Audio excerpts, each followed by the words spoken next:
These spices help the body fight cancer naturally. Don't skip the last one. It has shown the strongest results in studies. Before we dive in, I want to be clear about something important. This video is for educational purposes only. The spices we're discussing today can support your body's natural defenses, but they are not a cure for cancer and they don't replace any medical treatment your doctor has prescribed. If you're dealing with cancer or any serious health condition, always work with your healthcare team first. Now, why should you care about spices and cancer? Here's the thing. Cancer doesn't just appear out of nowhere. It thrives in an environment of chronic inflammation and oxidative stress. Your body is constantly under attack from free radicals, which are unstable molecules that damage your cells. Over time, this damage can lead to mutations and potentially cancer. But here's where it gets interesting. The food you eat, including the spices you add to your meals, plays a significant role in either supporting or fighting this process. Spices contain powerful plant compounds that scientists have been studying for decades, and some of these have been researched more extensively than you might think. These natural compounds can help reduce inflammation, fight oxidative stress, and support your immune system in ways that might surprise you. So let's explore what the research actually says. Let's start with the first spice. Turmeric is probably the most famous spice when it comes to cancer research, and there's a good reason for that. This bright yellow spice comes from the root of the curcuma longa plant and has been used in traditional medicine for thousands of years. The active compound in turmeric is called curcumin, and this is where the magic happens. Studies have shown that curcumin can interfere with multiple pathways that cancer cells use to grow and spread. It helps reduce inflammation at the cellular level, which is crucial because chronic inflammation creates an environment where cancer can develop. Research has demonstrated that curcumin can slow down the growth of various types of cancer cells in laboratory settings, including breast, colon, prostate, and lung cancer cells. It does this by affecting the way cells communicate, multiply, and die. Your body has a natural process called apoptosis, which is essentially programmed cell death. Cancer cells often evade this process, but curcumin appears to help restore it. Now here's something important about using turmeric. Curcumin by itself isn't easily absorbed by your body. But here's an interesting fact that can make it much more effective. Black pepper makes it stronger. When you combine turmeric with black pepper, the compound in black pepper called piperine increases curcumin absorption by up to 2,000%. That's not a typo. You can add turmeric to curries, soups, smoothies, or golden milk. Just remember to add a pinch of black pepper to get the full benefit. Moving on to our second spice. Ginger is another powerful root that deserves attention. Ginger contains compounds called gingerols and showgales, which have strong anti-inflammatory properties. Inflammation isn't just about swelling or pain you can feel. It's happening at a microscopic level in your body every day, and when it becomes chronic, it can damage DNA and create conditions favorable for cancer development. Studies have shown that ginger compounds can help inhibit the growth of cancer cells, particularly in digestive system cancers. One of the reasons cancer patients often use ginger is because it helps with nausea and digestive issues, which are common side effects of chemotherapy. But beyond that, research suggests that ginger may actually have protective effects against cancer itself. Laboratory studies have shown that ginger extract can induce apoptosis in cancer cells and prevent them from forming new blood vessels, which they need to grow. You can use ginger in so many ways. Fresh ginger tea is one of the simplest and most effective methods.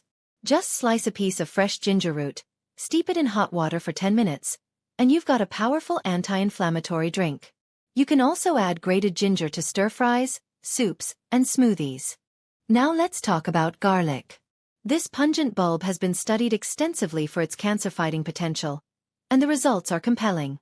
The active compound in garlic is called allicin, and it forms when you crush or chop fresh garlic. Population studies have shown some fascinating patterns. People who consume more garlic tend to have lower rates of certain cancers, particularly stomach and colorectal cancers.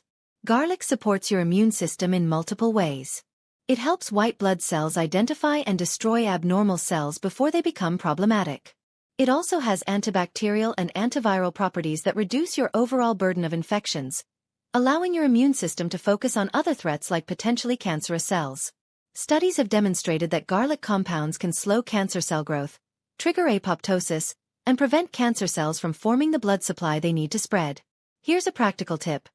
Raw garlic is more potent than cooked garlic because heat can degrade some of the beneficial compounds. The best method is to crush or chop your garlic and let it sit for about 10 minutes before cooking. This allows the allicin to fully form and makes it more stable when exposed to heat. This brings us perfectly to our fourth spice, black pepper. Yes, we mentioned it earlier with turmeric, but black pepper deserves its own spotlight. The compound piperine doesn't just boost curcumin absorption. It has its own anti-cancer properties that researchers are studying. Piperine can enhance the bioavailability of many nutrients and compounds, which means it helps your body actually use what you're consuming instead of just passing it through. Studies have shown that piperine itself may help prevent the formation of new cancer cells and could make existing cancer cells more vulnerable to the body's natural defenses. What makes black pepper so valuable in this context is its synergy with other spices. It acts as an amplifier, making the beneficial compounds in turmeric, curcumin supplements, and even some medications work better. This connection between spices is exactly why traditional medicine systems often combine multiple ingredients.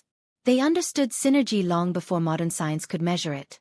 Now we arrive at spice number 5, the strongest one. Based on the most recent research, cloves deserve this spotlight.